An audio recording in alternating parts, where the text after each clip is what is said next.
it dwarfs Russia. And so Europe has to fill this gap that unfortunately the United States has created. General, if you look at some of what President Trump has been saying in advance of this meeting, to your point about what you saw as a humiliation of President Putin's welcome in Alaska, for example, his administration, his allies have made the point no one else has brought President Putin to the table. He's the only one who's been able to push the prospect of peace forward.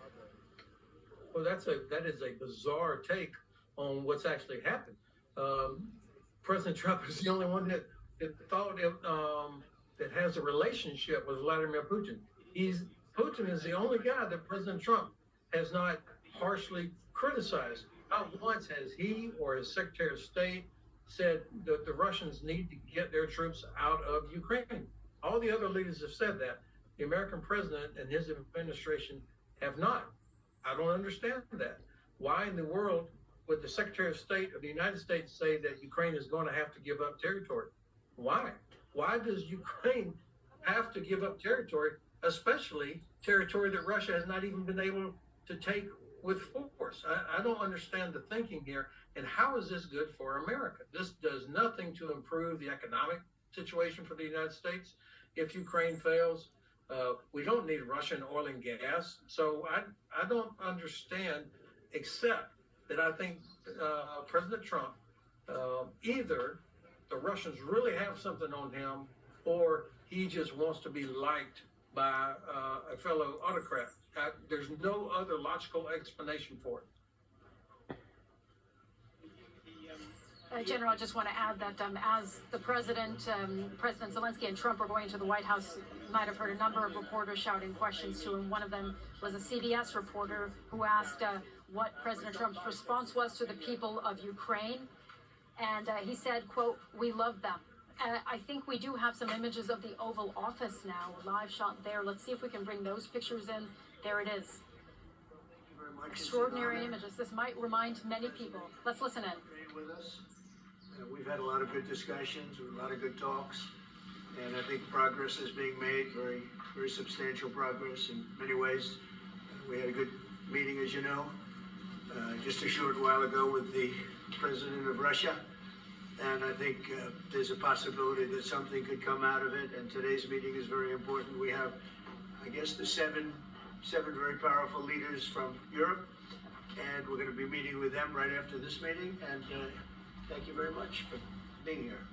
Thank you so much, Mr. President. If I can, first of all, thank you for invitation, and thank you very much for your efforts, personal efforts to stop killings and stop this war. Thank you, and using this opportunity, many thanks to your wife, First Lady of the United States. She sent a letter to Putin about our children, adopted children, and my wife, First Lady of Ukraine. She gave the letter. It's not to you, to your wife. Oh, I want Yeah. So we're saying this sensitive topic. Yeah, please. And thanks to our partners, and that you supported this format. That after our meeting, we can have leaders who are around us, UK, France, Germany, Italy, Finland, EU, NATO. I mean, all partners around Ukraine supporting us. Thanks them. Thank you very much for invitation. Thank you very much for being here. President Trump. Do you think it's time? Yes, Peter, go ahead. Thank you, President Trump. So, President Zelensky, you say in the Post on X today, Russia must end this war, which it itself started. President Trump, you say President Zelensky of Ukraine can end the war with Russia almost immediately if he wants to. Which is it? Yeah, I think that's true. I think we're going to have a meeting. I think if everything works out well today, we'll have a trilat. And I think there will be a reasonable chance of ending the war when we do that. And is this the end of the road for American support for Ukraine? Is today's meeting deal or no deal? I can never say that. It's never the end of the road. People are being killed, and we want to stop that. So I would not say it's the end of the road. No, I think we have a good chance of doing it. It's been almost 4 years now that a lot of people were killed last week. A lot of people last week. I mean, millions of people killed, but a lot of people last week, for whatever reason, a big number, a lot of soldiers, on both sides. And I know the president, I know myself, and I believe Vladimir Putin wants to see it ended. And as you met with Putin on Friday, today you've got President Zelensky here. As you listen to Russia and Ukraine, which side has the better cards? Well, I don't want to say that. I'm just here to be, look, this isn't my war. This is Joe Biden's war. He's the one that had a lot to do with this happening, and we want to get it ended. And we want it to end good for everybody. We want it to end good. The people of Ukraine have suffered incredibly. And to that point, President Zelensky, are you prepared to keep sending Ukrainian troops to their deaths for another couple years, or are you going to agree to redraw the maps? Thank you for your question. So, first of all, we live under each day attacks. That today have been a lot of attacks and a lot of wounded people, and the child was dead, small bomb, 1 year and a half. So we need to stop this war, to stop Russia, and we need support American and European partners. And we will do our best for this. So, and I think we show that we are strong people, and we supported the idea of the United States, of personally of President Trump, to stop this war, to make a diplomatic way of finishing this war, and we are ready for trilateral, as President said. This is a good signal about trilateral. I think this is very good. Thank you. Mr. President,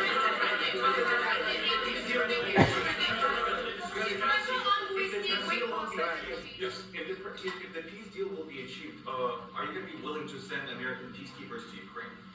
Well, we're going to work with Ukraine. We're going to work with everybody, and we're going to make sure that if there's peace, the peace is going to stay long term. This is very long term. We're not talking about a 2-year peace and then we end up in this mess again. We're going to make sure that everything's good. We'll work with Russia. We're going to work with Ukraine, and we're going to make sure it works. And I think if we can get to peace, it's going to work. I have no doubt about it.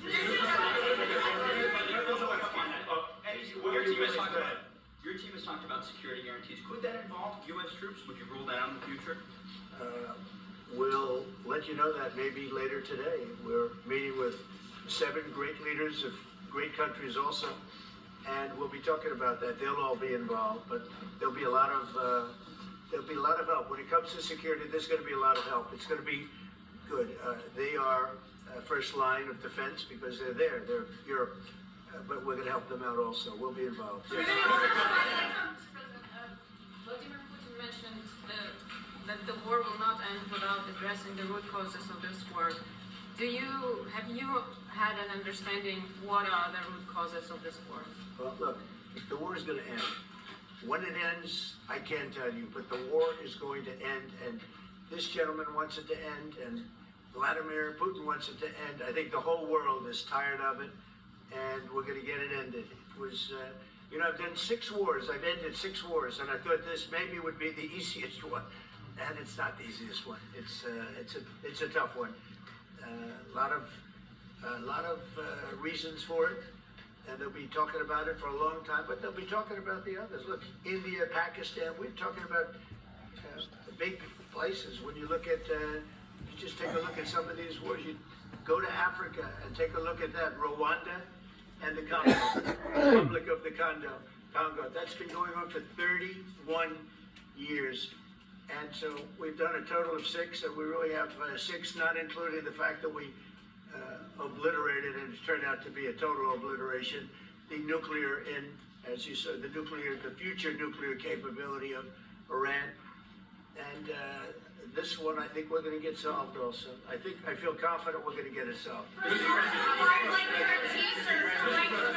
Mr. President. Can you tell us about your conversations with European leaders and what they need to see to support an end to the war? Yeah, well, we're going to be meeting with a great representative group and 7 very powerful, very big countries and great people, all friends of mine and friends of yours. And we're going to have some suggestions made. They want to see peace. They would like to see peace.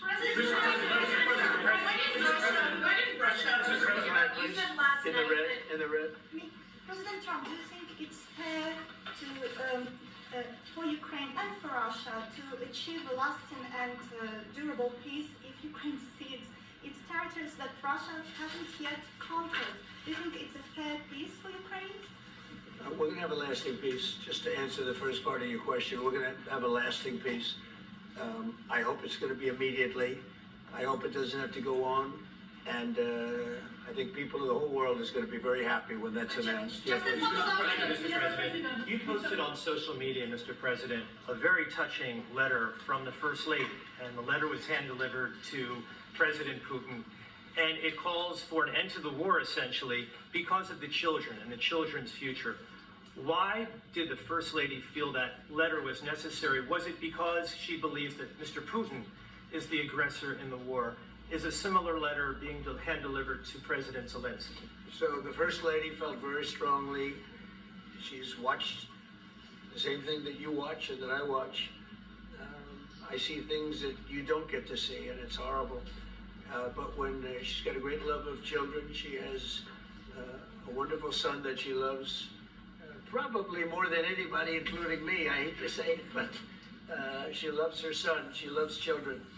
And she hates to see something like this happening, and that goes for other wars too. I mean, she sees the heartbreak, the parents, the funerals that you see on television. Always funerals. We want to see something other than funerals. No, she felt it was a beautiful letter. It was very well received by him, and she did ask me to say, she would love to see this end.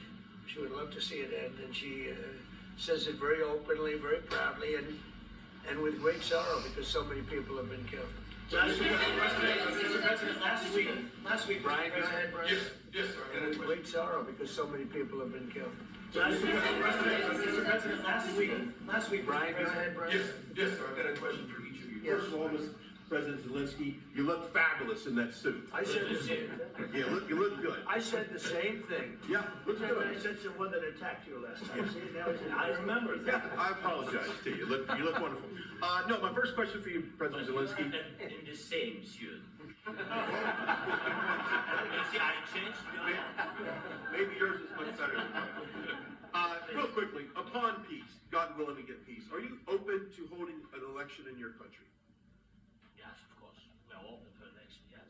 We have to do safety circumstances, and a little bit we need to work in the parliament, because during the war you can't have elections, but we can do security. We need, we need a truth, yes, everywhere, in the battlefield, in the sky, in the sea, yeah, to make possible for people to do democratic, open, legal elections. So you say during the war you can't have elections. So let me just say 3.5 years from now. So you mean if we happen to be in a war with somebody, no more elections? Oh, I wonder what the fake You like this idea? Yeah. No. Speaking of news, I got a question for you. This sounds insane for me even to ask this, but do you think the American media really doesn't even want a peace deal because they've been so critical of you every step of the way as you lead the charge for peace?